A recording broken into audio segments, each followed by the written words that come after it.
प्रिय मित्रों, प्रभु यीशु बार बार ये चेतावनी देते हैं, सतर्क रहो, जागते रहो, तैयार रहो, क्योंकि तुम्हें वो समय मालूम नहीं है। मत्ती रचित सुसमाचार अध्याय 25 में 3 बातों का वर्णन दिया गया है। 10 कुंवारियों का दृष्टांत, अशर्फियों का दृष्टांत तथा अंतिम न्याय विधि। दोनों दृष्टांतों का संदेश एक सा है। 5 कुंवारियां ना समझती, दुल्हे का स्वागत करने के लिए वे नियुक्त कर दी गई थी।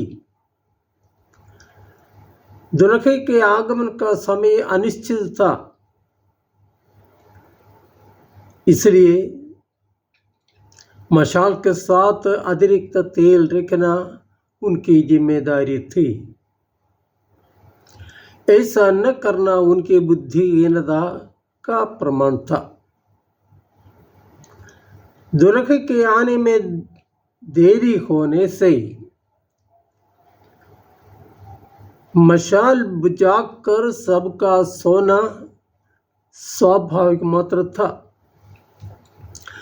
लेकिन उसके आगमन की सूचना मिलने पर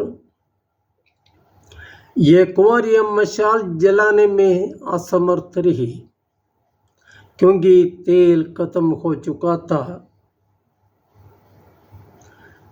तेल खरीदने के लिए वे व्यापारियों की ओर दौड़ पड़ी।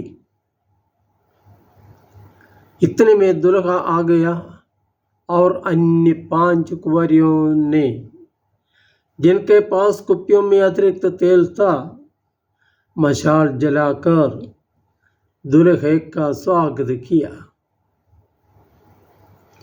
और उसके साथ विवाह भवन में प्रवेश भी किया।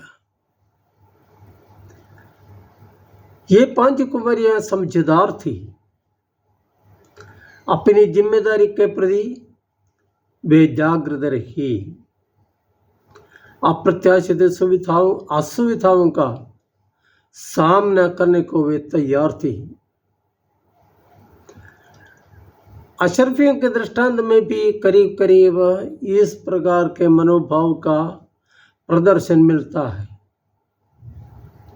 मालिक अपने 3 सेवकों को उनकी क्षमता के अनुसार पैसा देकर विदेश चला जाता है।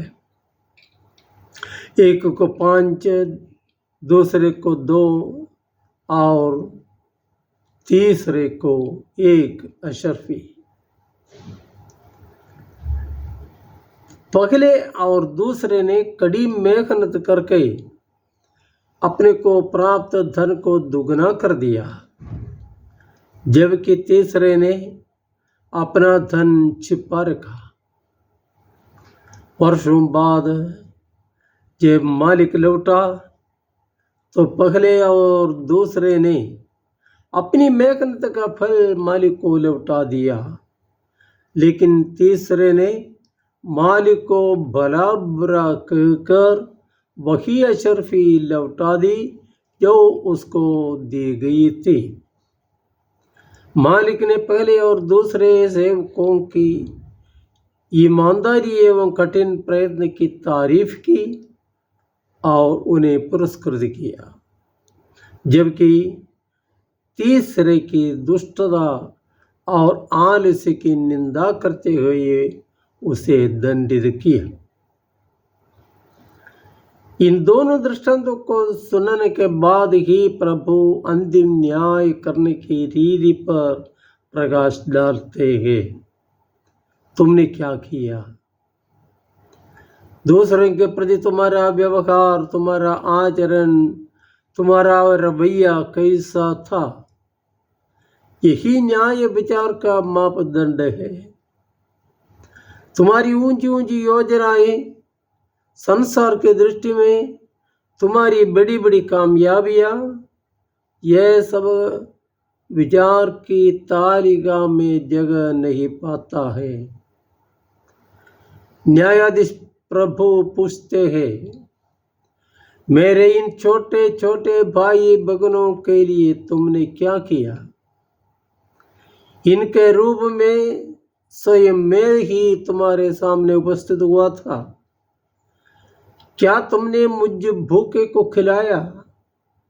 क्या तुमने मुझ प्यासे को पिलाया? क्या तुमने मुझे नंगे को पहनाया?